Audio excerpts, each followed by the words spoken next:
ورحمة الله وبركاته. الحمد لله رب العالمين، وصلوات الله وسلامه على نبينا ومولانا محمد وآله وأصحابه أجمعين. أما بعد، فأعوذ بالله من الشيطان الرجيم. بسم الله الرحمن الرحيم. رب اشرح لي صدري ويسر لي أمري واحلل عقدة من لساني يفقه قولي. وقال النبي صلى الله عليه وسلم: اقتدوا بعدي أبا بكر وعمر رضي الله تعالى عنهما.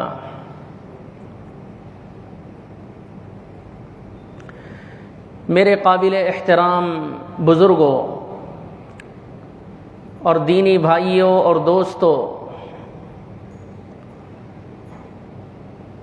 گزشتہ جمعوں میں نے آپ حضرات کی خدمت میں حضرت نبی کریم صلی اللہ علیہ وسلم کے آخری ایام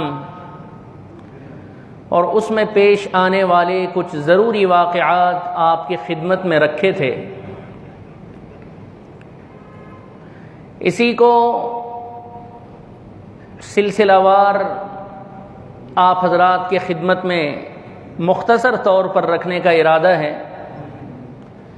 کیونکہ اگر خلفائے راشدین کی خلافت کو تفصیل سے بیان کیا جائے اور ان کی خلافت میں پیش آنے والے واقعات کا تمام قصوں کا، حالات کا احاطہ کیا جائے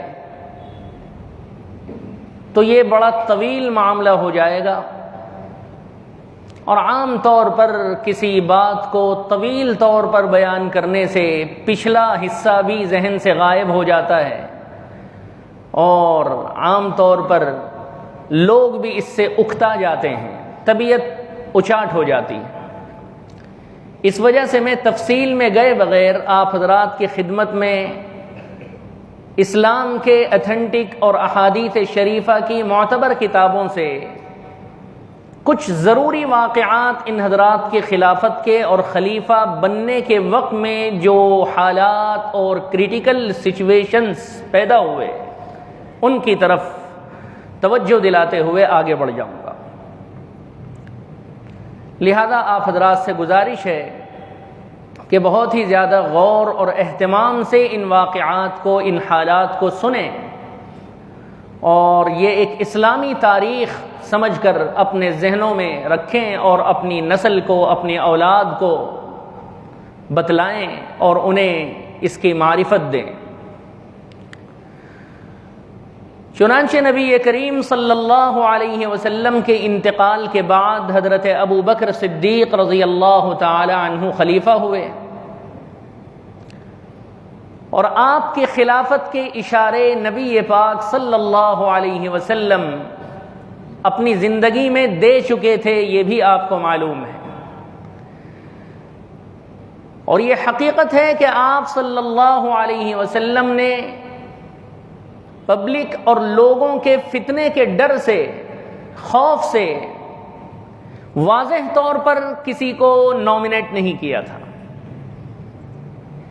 حتیٰ کہ حضرت ابو بکر صدیق کا بھی نام آپ نے نہیں لیا اور آپ اس دنیا سے پردہ فرما گئے. پھر اس کے بعد کے واقعات آپ جانتے ہیں. حضرت ابو بکر صدیق رضی اللہ تعالی عنہ تمام صحابہ میں سب سے بڑے عالم، تمام صحابہ میں سب سے بڑے عبادت گزار اور تمام صحابہ میں سب سے زیادہ عقل مند تھے. یہ بات ساری پبلک کو بھی معلوم تھی، یہاں تک کہ نبی کریم صلی اللہ علیہ وسلم کے سگے رشتہ دار، چچا زاد بھائی اور داماد حضرت علی ابن ابی طالب کو بھی یہ بات معلوم تھی اور آپ کو اس کا اعتراف بھی تھا، آپ اسے دل و جان سے مانتے بھی تھے، جس کے صحیح حوالے حدیثوں میں اور اسلامک ہسٹری میں موجود ہیں. دوسری بات یہ ہے کہ حضرت ابو بکر صدیق رضی اللہ عنہ نے کبھی خلافت کی تمنا نہیں فرمائی. ایک روایت میں آتا ہے کہ میں نے نہ اس کی تمنا کبھی کی، نہ میں نے اس کی خواہش ظاہر کی، یہاں تک کہ میں نے کبھی اپنے رب سے یہ دعا بھی نہیں کی کہ حضور کے بعد میں خلیفہ بنوں، لیکن حقدار آپ ہی تھے، کیونکہ حالات ایسے ہی تھے۔ آخری وہ موقع جہاں پر صدیق اکبر رضی اللہ تعالی عنہ کو خلیفہ بنانے کا سب سے پہلا موقع ہوا، وہ یہ تھا کہ نبی کریم صلی اللہ علیہ وسلم کے انتقال کے بعد جب سارے لوگوں کو جمع کر کے حضرت عمر نے یہ کہا تھا کہ کوئی بھی یہ نہ کہے کہ رسول اللہ انتقال کر گئے، وہ واپس آنے والے ہیں، اگر کوئی کہے گا تو اس کو تلوار سے ختم کر دوں گا۔ اتنے میں حضرت ابوبکر صدیق رضی اللہ عنہ اٹھے اور آپ نے مجمع کو سنبھالا اور آپ نے وہ آیت شریفہ پڑھی جس آیت شریفہ میں اللہ کے رسول کی وفات کا، موت کا ذکر ہے اور لوگوں کو اپنے دین پر جمے رہنے کی بات ہے، اور یہ فرمایا گیا ہے کہ اگر نبی انتقال کر جائے تو کیا تم لوگ اسلام سے پھر جاؤ گے، قتل و غارت گری پر اتر آؤ گے۔ یہ مضمون اس آیت کا ہے۔ چوتھے پارے میں اللہ نے وہ آیت نازل فرمائی، وَمَا مُحَمَّدٌ إِلَّا رَسُولٌ، کھڑے ہوتے ہی صدیق اکبر نے یہ آیت شریفہ پڑھی۔ جیسے ہی یہ آیت پڑھی حضرت عمر ادھر ایک دم نرم ہو گئے، پگھل گئے، اور حضرت عمر نے صدیق اکبر کے ہاتھوں کو چومتے ہوئے کہا کہ ابو بکر، خدا کی قسم یہ آیت میں جانتا بھی ہوں، مانتا بھی ہوں، میں اس کا حافظ ہوں، لیکن آج مجھے یہ لگ رہا ہے کہ شاید یہ آیت آج ہی نازل ہو رہی ہے۔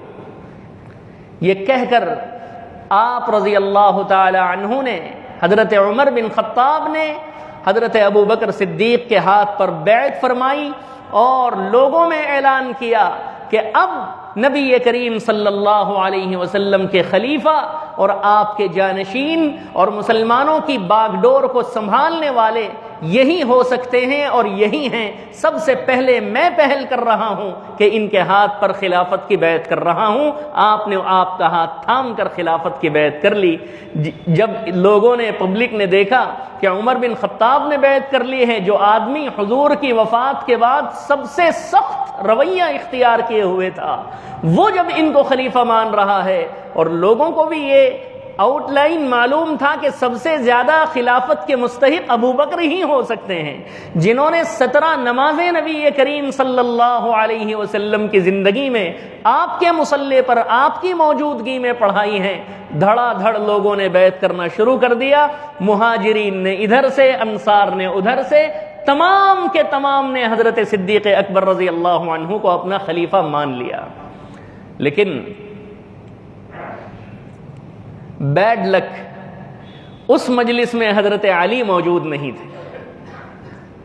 ایک تاریخی حقیقت ہوتی ہے، اس کو کوئی چھپا نہیں سکتا۔ اس مجلس میں اتفاق سے حضرت علی موجود نہیں تھے اور آپ کے گھرانے کے حضرت عباس موجود نہیں تھے، جو حضور کے چچا ہیں۔ ہو سکتا ہے کہ کسی بھی اہم مجلس سے کوئی اہم آدمی غائب ہو جائے، یہ کوئی تعجب کی بات تو نہیں ہے۔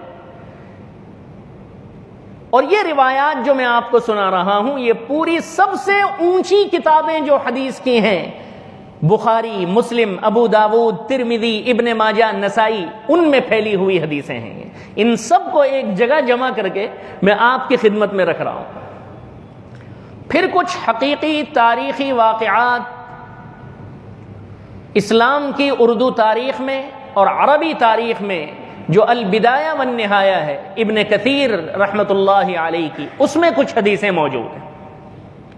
میں صرف اشارہ کرتے کرتے آگے بڑھوں گا۔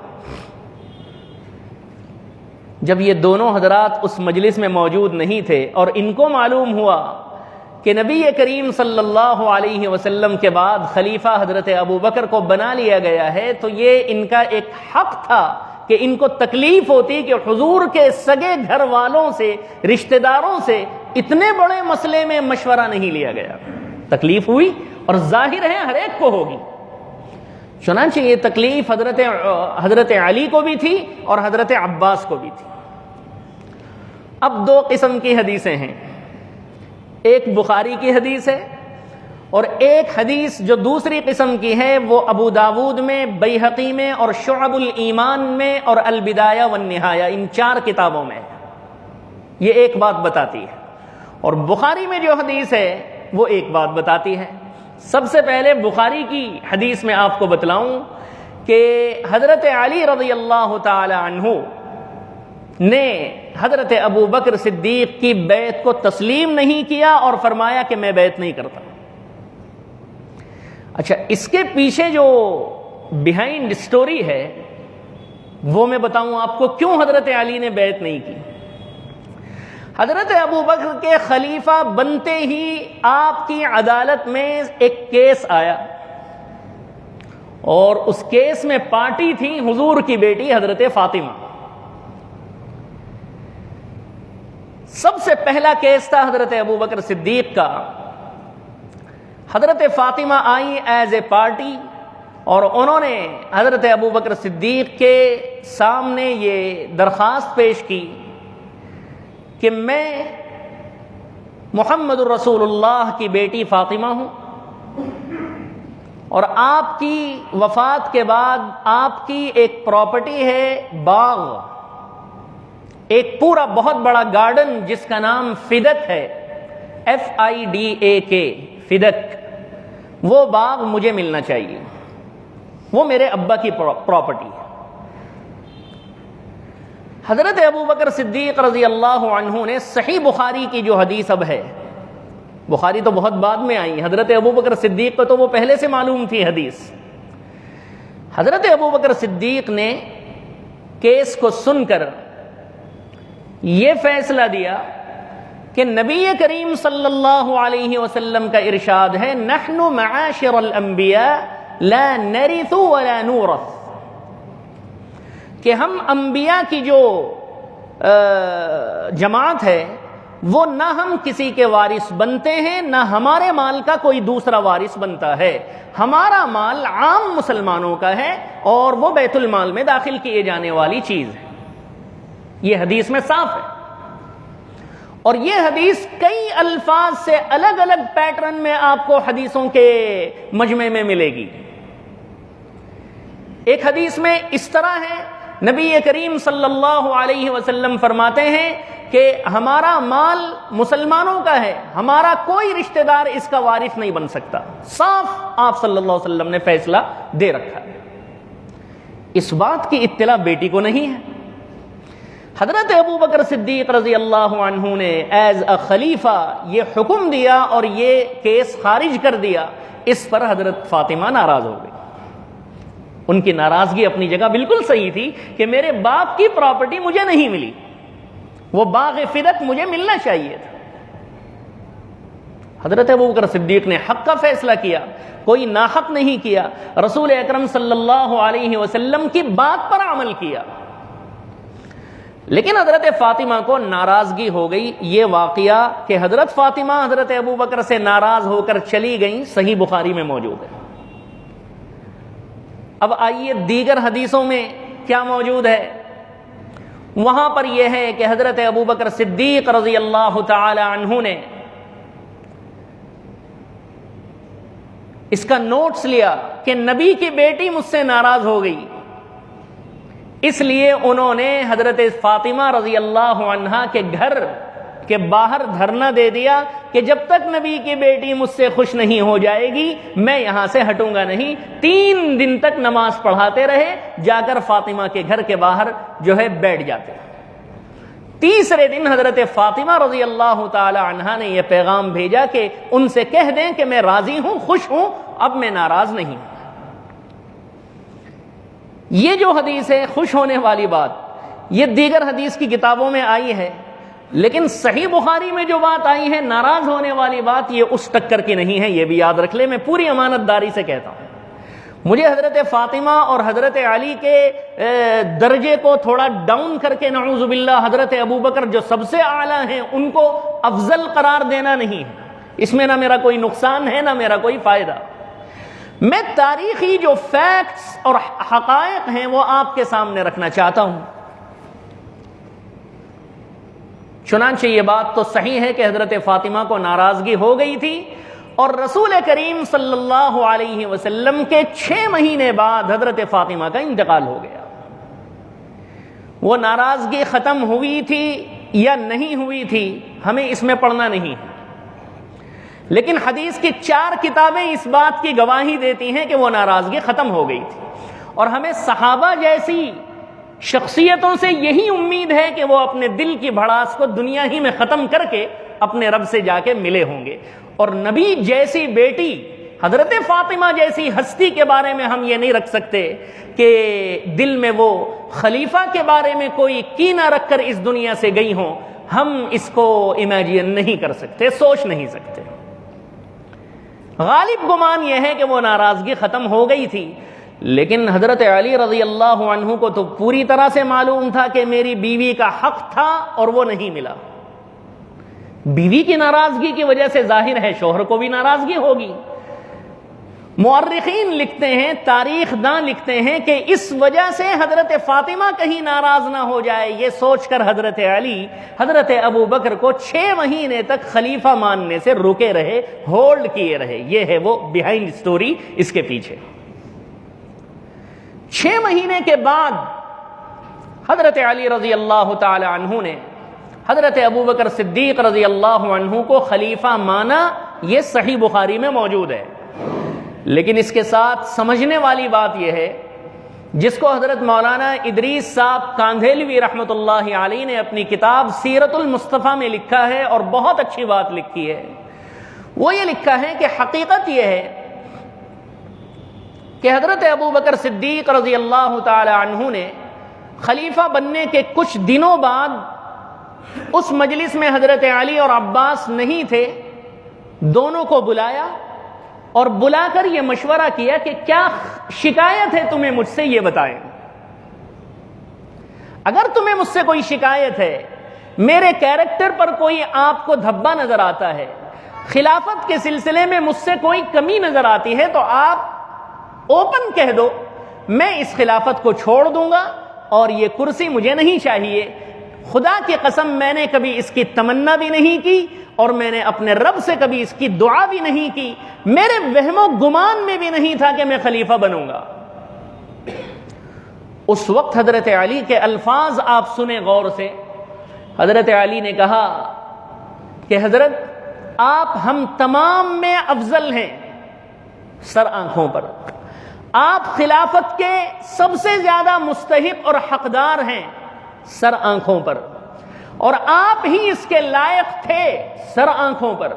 آپ کے بارے میں خلیفہ ہونے کا فیصلہ ہو گیا سر آنکھوں پر، قبول۔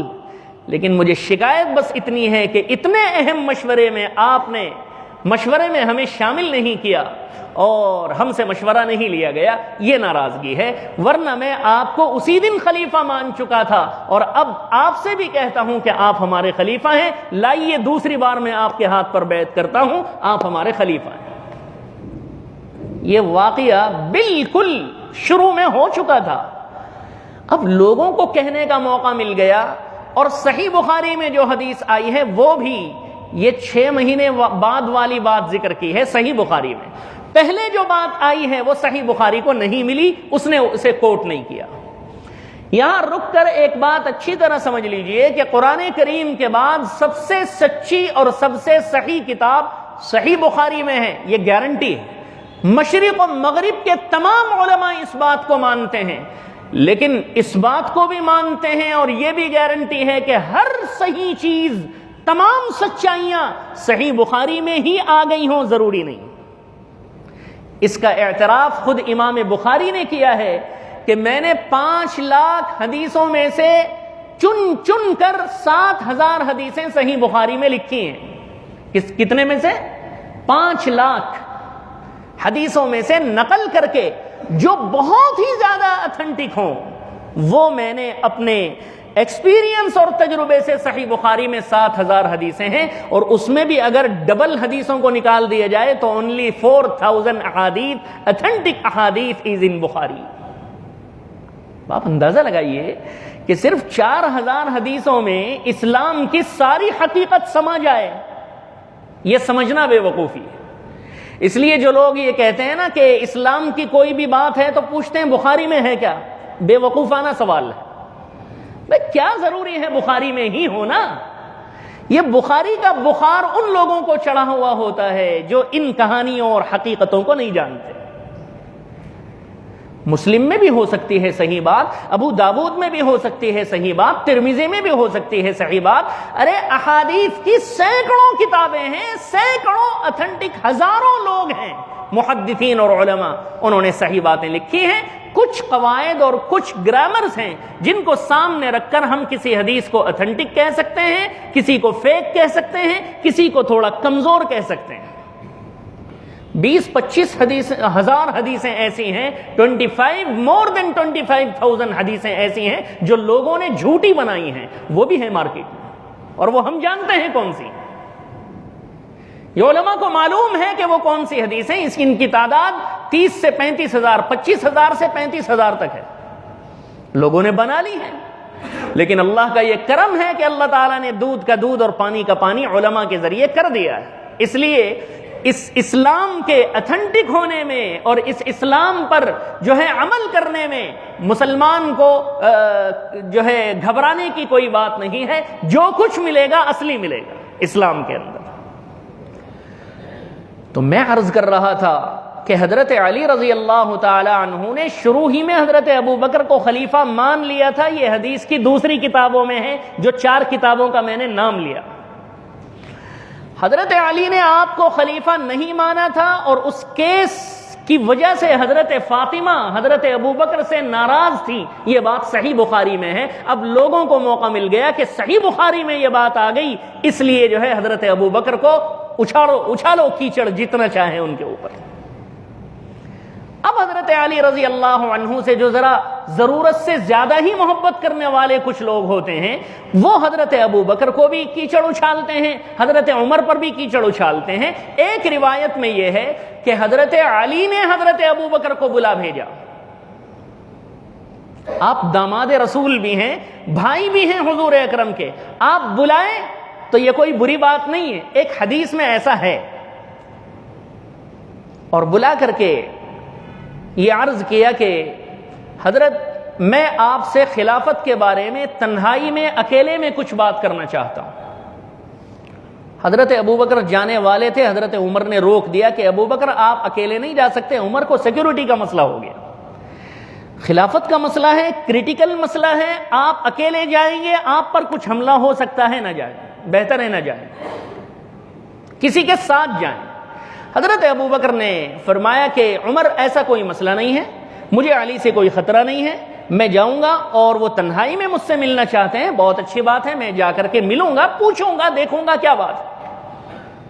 حضرت علی کے پاس جب گئے تو حضرت علی رضی اللہ عنہ نے یہی کہا، شکایت یہی کی کہ اس مشورے میں خلافت جیسے اہم مسئلے میں ہمیں آپ نے شامل نہیں کیا، اس کی ہمیں شکایت ہے، ورنہ آپ خلافت کے حقدار ہیں، ہمیں اس کا پورا اعتراف ہے. بلکہ حضرت ابو بکر صدیق رضی اللہ عنہ نے ایک دوسری حدیث، حضرت ابو بکر صدیق رضی اللہ عنہ نے 3 دن تک مسجد میں اعلان کیا، مسجد نبوی میں نماز پڑھاتے وقت، نماز کے بعد آپ کھڑے ہوتے اور کہتے کہ یہ خلافت کا بوجھ مجھ پر بڑا سخت آپ لوگوں نے ڈال دیا ہے، اگر کوئی اور اس کے لیے تیار ہو، خدا کے واسطے وہ کھڑا ہو جائے، میں اس کو خلافت کا یہ بوجھ سونپنے کے لیے تیار ہوں. حدیث میں صاف ہے کہ وہاں پر آبجیکشن حضرت علی نے کیا کہ نہیں، آپ ہی اس کے حقدار ہیں، آپ اس کے زیادہ لائق ہیں، آپ ہم میں سب سے زیادہ بزرگ ہیں، آپ اس خلافت کی ذمہ داری کو نبھائیے. حدیث میں یہ بھی ہے، اور اس کو بھی ہم فیک نہیں کہہ سکتے، حقیقت ہے. اور ان صحابہ سے آپسی تعلقات اور آپسی جو بیہیویئر ہوتا ہے اور جو اخلاق کی بات ہوتی ہے، ہمارا غالب گمان یہی ہے کہ ان لوگوں کا آپس میں دل صاف ہی تھا، صاف ہی ہوتا تھا، کیونکہ وہ جماعت ہے جس جماعت کو اللہ نے اپنے نبی کے صحابہ اور ساتھی بنانے کے لیے اختیار کیا ہے. اس جماعت کے بارے میں ہم یہ نہیں سمجھ سکتے اور یہ نہیں کمنٹ کر سکتے کہ وہ اپنے دلوں میں کینہ رکھتے تھے، کپٹ رکھتے تھے. آج لوگ اچھلتے ہیں کہ ان کے دل میں یہ بات رہ گئی تھی، بھائی کس کے بارے میں کہہ رہے ہو؟ وہ داماد رسول ہیں، وہ رسول اکرم کے چچازاد بھائی ہیں، ان کے بارے میں آج کا آدمی اگر یہ سوچتا ہے کہ وہ خلافت کے بھوکے تھے، نعوذ باللہ خلافت کے لیے انہوں نے کوششیں کی، جھوٹ ہے، ان پر جھوٹا اور گھناؤنا الزام ہے اور اپنی محبت کا غلط استعمال ہے۔ آدمی کو انصاف کی بات کرنی چاہیے۔ اسی لیے میں نے یہ بحث جہاں شروع کی تھی 3 جمعہ پہلے، اس میں نے اپنا عنوان اور ہیڈنگ ہی یہ لگائی تھی کہ ہر آدمی کو اس کا مقام دو، جس مقام کا جو آدمی ہے اس مقام میں اس کو رکھو۔ صحابی، داماد رسول، رسول اکرم کے بھائی، آپ کے گھر کے آدمی کے بارے میں اگر آج کا آدمی یہ کہتا ہے کہ آخر تک وہ خلافت کے لیے کوشش میں لگے رہے، تو یہ تو ہم آج کے آدمیوں کے بارے میں بھی غلط سمجھتے ہیں کہ کرسی کی بھوک ہے اسے۔ یہ آپ صحابہ کے بارے میں کہہ رہے ہیں، اور وہ بھی داماد رسول حضرت علی ابن ابی طالب جیسی بڑی اور اونچی ہستی کے بارے میں آپ کا یہ خیال ہے کہ ان کو خلافت کی تڑپ تھی، کرسی کی بھوک تھی؟ نعوذ باللہ من ذالک، یہ الزام ہے اور سراسر الزام ہے۔ حضرت ابو بکر خلیفہ بن گئے، حضرت فاطمہ کا وہ کیس آیا تھا وہ بھی ختم ہو گیا، حضرت علی نے خلافت کے سلسلے سے نکلنے والی یہ بات حدیث کی اسے بھی مان لیا۔ حضرت فاطمہ 6 مہینے کے بعد انتقال فرما چکی۔ اب کیس یوں کا یوں ہی ہے، اور اس کے حقدار اب رسول اکرم صلی اللہ علیہ وسلم کے چچا حضرت عباس تھے، وہ زندہ ہے۔ یہاں رک کر پراپرٹی کا ایک مسئلہ سمجھ لیجئے۔ آدمی جب انتقال کرتا ہے اور اس کی صرف بیٹی ہو یا بیٹیاں ہو، تو ان کو دینے کے بعد جو مال بچتا ہے نا، قرآن میں جو ان کا حصہ ذکر کیا گیا ہے، یہ بات اچھی طرح سنیں کہ بیٹیاں ہی بیٹیاں ہیں، بیٹے نہیں ہیں، تو ان کو دینے کے بعد جو قرآن میں ان کا حصہ ہے، جو مال بچتا ہے، وہ مال واپس مرنے والے کے رشتہ داروں کی طرف لوٹا دیا جائے گا۔ باپ زندہ ہے، باپ کو دے دیا جائے گا، مرنے والے کو۔ میرا انتقال ہوا اور میری صرف بیٹیاں ہیں، سمجھ جائیے، سپوز میری بیٹیوں کو میرے مال میں سے ملنے کے بعد اگر میرا باپ زندہ ہے تو وہ مال میرے باپ کو جائے گا، باپ نہیں ہے تو باپ کے بھائی کو جائے گا، میرے چچا تایا کو۔ چچا تایا زندہ نہیں ہے، چچا تایا کے بیٹوں کو جائے گا، بھتیجوں کو۔ یہ ہے پروسیجر شریعت میں مال تقسیم کرنے کا، پراپرٹی کا۔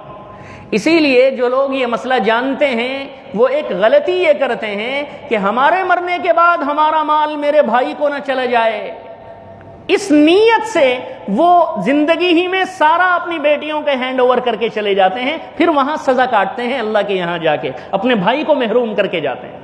یاد رکھیے یہ بات، یہ چالاکی کرنے کی کوشش نہ کی جائے۔ جس کو اللہ نے صرف بیٹیاں دی ہیں، اب ہو سکتا ہے کہ میں نے ایک راز سے پردہ اٹھا دیا تو کوئی یہ کرے، ساتھ میں یہ بھی بتا دیتا ہوں کہ یہ کرنا بھی غلط ہے اور اس کا نقصان آخرت میں بھگتنا پڑے گا۔ کیوں؟ آپ نے اللہ سے پنگا لیا ہے۔ اللہ فرماتے ہیں ہم جس کو چاہتے ہیں بیٹی دیتے ہیں، اور جس کو چاہتے ہیں بیٹا دیتے ہیں، اور جس کو چاہتے ہیں بیٹا بیٹی دونوں دیتے ہیں، اور جس کو چاہتے ہیں کچھ نہیں دیتے ہیں۔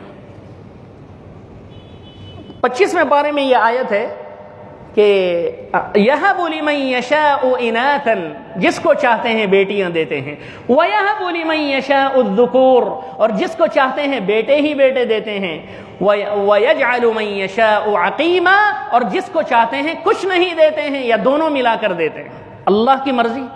اب اللہ نے یہ چاہا ہے میرے حق میں کہ مجھے صرف بیٹیاں دے اور میری پراپرٹی میری بیٹیوں کے ساتھ میرے بھائی جو مجبور ہیں ان کو بھی ملے۔ اللہ نے یہ چاہا ہے۔ اللہ کی اس چاہت کے ساتھ، اللہ کے اس ڈیوائیڈیشن کے ساتھ آپ مقابلہ کر کے اپنی بیٹیوں کو سارا دے کے لکھ کے ان کے ہینڈ اوور کر کے جاتے ہیں، اللہ تعالیٰ آپ کے ساتھ کیا سلوک کرے گا آپ خود سوچیں۔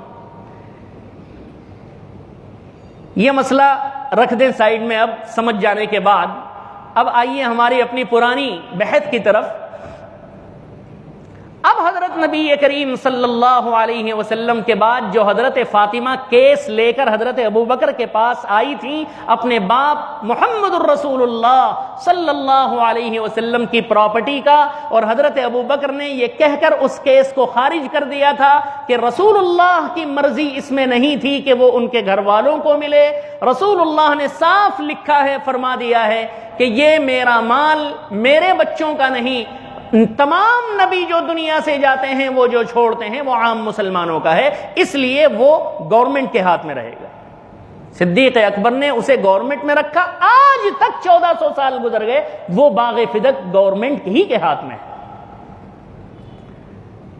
پھر کچھ لوگوں کو سوال پیدا ہو جاتا ہے کہ حضرت ابوبکر نے حضور کی بیٹی کے ساتھ ظلم کیا۔ کیوں سوال پیدا ہو رہا ہے؟ کیونکہ ان کو ابوبکر پر کیچڑ اچھالنا ہے، حضرت ابوبکر کی شان کو گھٹانا ہے، تو اب ان کو دلیل چاہیے، اور یہ مل گیا ان کو ہاتھ میں کھلونا۔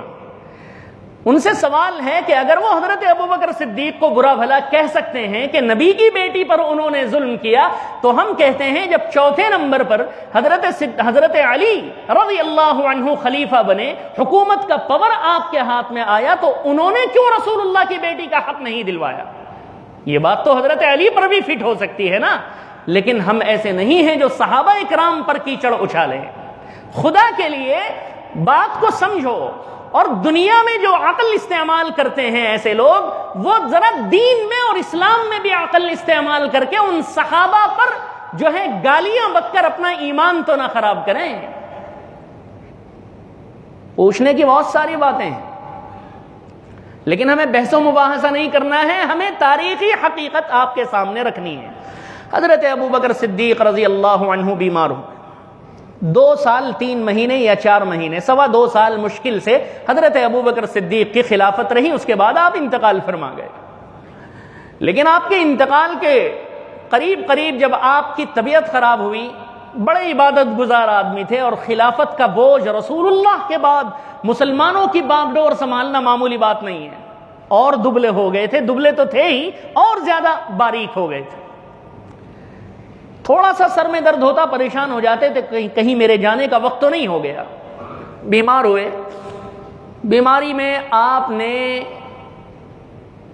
مشورہ کیا کہ میرے بعد خلیفہ کون، کیونکہ خود خلیفہ بننے کے وقت میں دیکھ چکے ہیں کیسے حالات پیدا ہو گئے تھے، لوگوں کو کیسی مس انڈرسٹینڈنگز ہو گئی تھی۔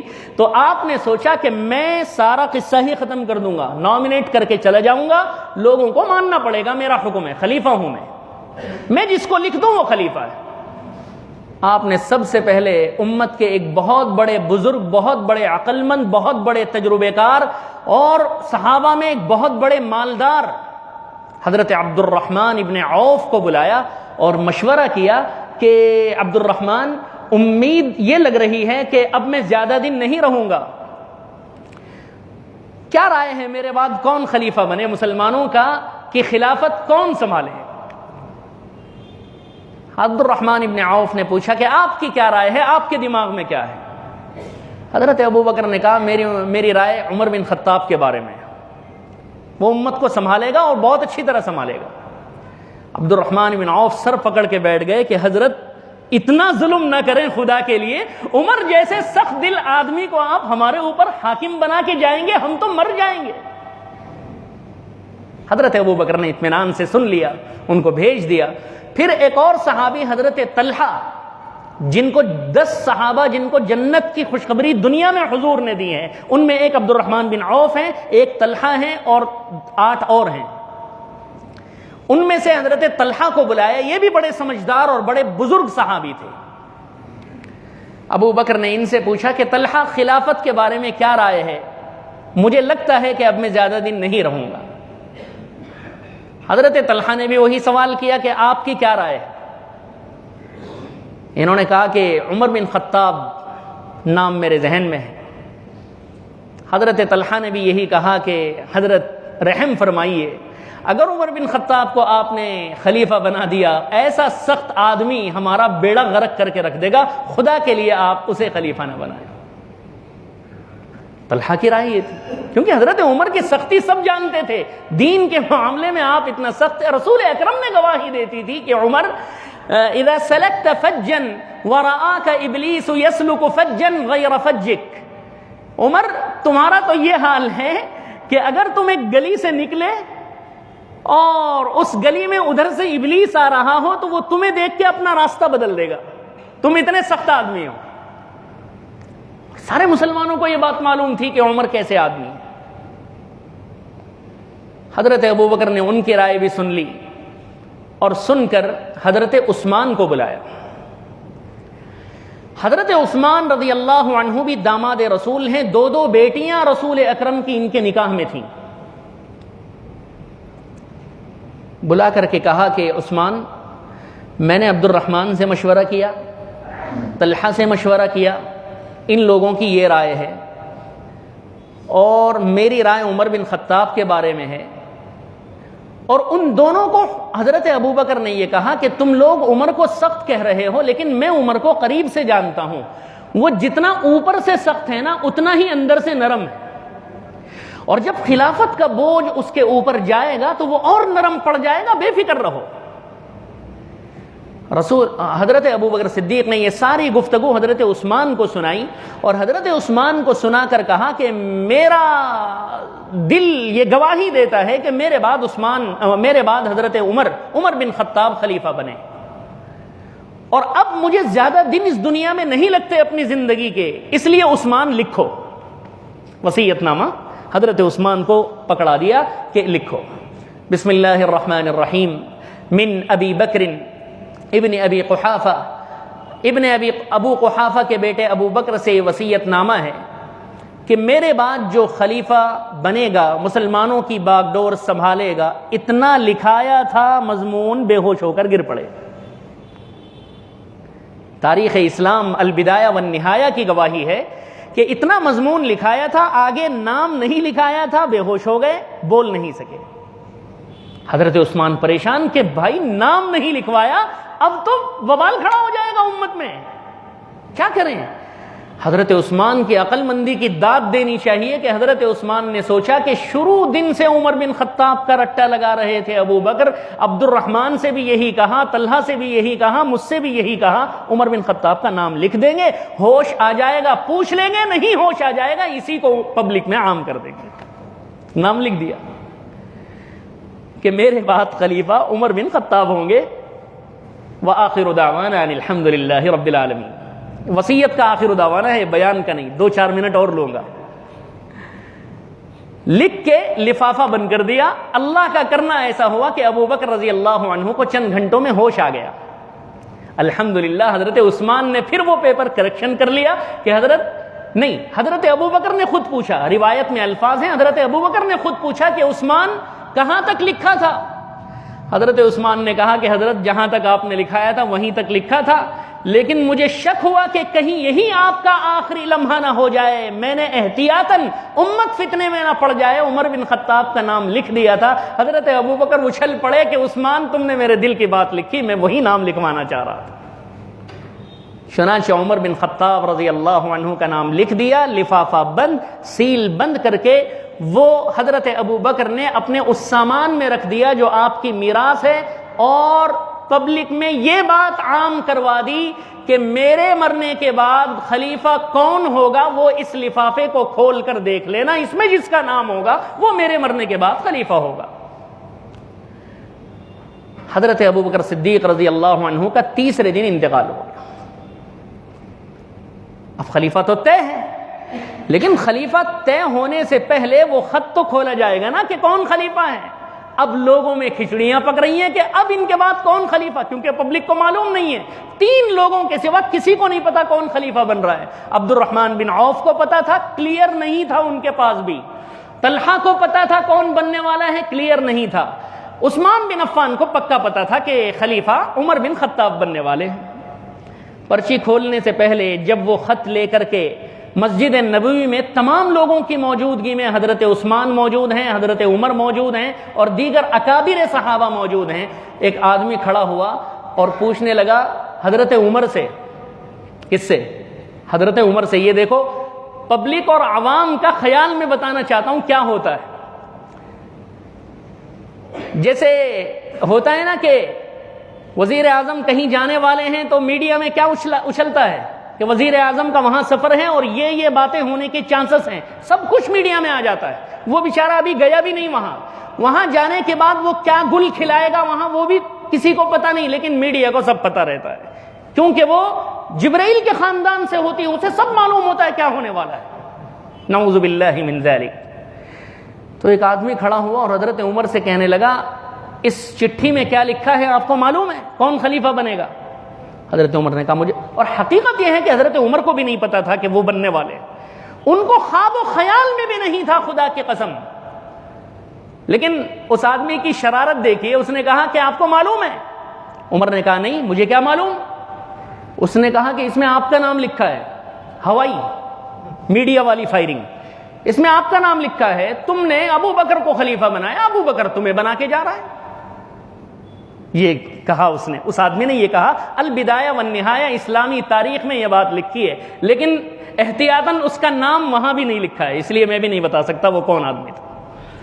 الغرض پرچی کھولی گئی اور عمر بن خطاب کا نام آیا، اور حضرت عمر بن خطاب رضی اللہ عنہ کا نام جب لوگوں نے دیکھا کہ ابو بکر صدیق آپ کا نام لکھ کر کے گئے ہیں، تو اب کسی کو کوئی اف تک کرنے کی گنجائش نہیں تھی، اور کیونکہ خلیفہ کا حکم تھا اور لوگ جانتے تھے رسول اکرم صلی اللہ علیہ وسلم کا زمانہ گزرے ہوئے زیادہ دن نہیں گزرے تھے، بھلے لوگ تھے، خیر غالب تھا، شر اور فساد کی مینٹیلٹی نہیں تھی۔ اکا دکا کیڑا کہیں ہو تو وہ الگ بات ہے، لیکن عام طور پر 99% 9% لوگ ایسے تھے، 99.9 ایسے تھے کہ سب کے سب حق کو قبول کرنے کی کیپیسٹی میں تھے۔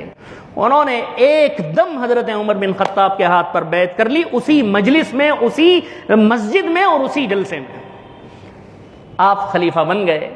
اب آپ رضی اللہ تعالی عنہ نے خلافت سنبھالنے کے بعد کچھ ضروری واقعات جو حضرت ابو بکر کے ساتھ پیش آئے وہ ان کے ساتھ بھی آئے، جن کو انشاءاللہ میں اگلی مجلس میں ذکر کروں گا۔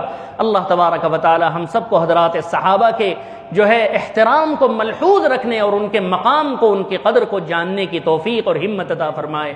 وآخر دعوانا ان الحمد للہ۔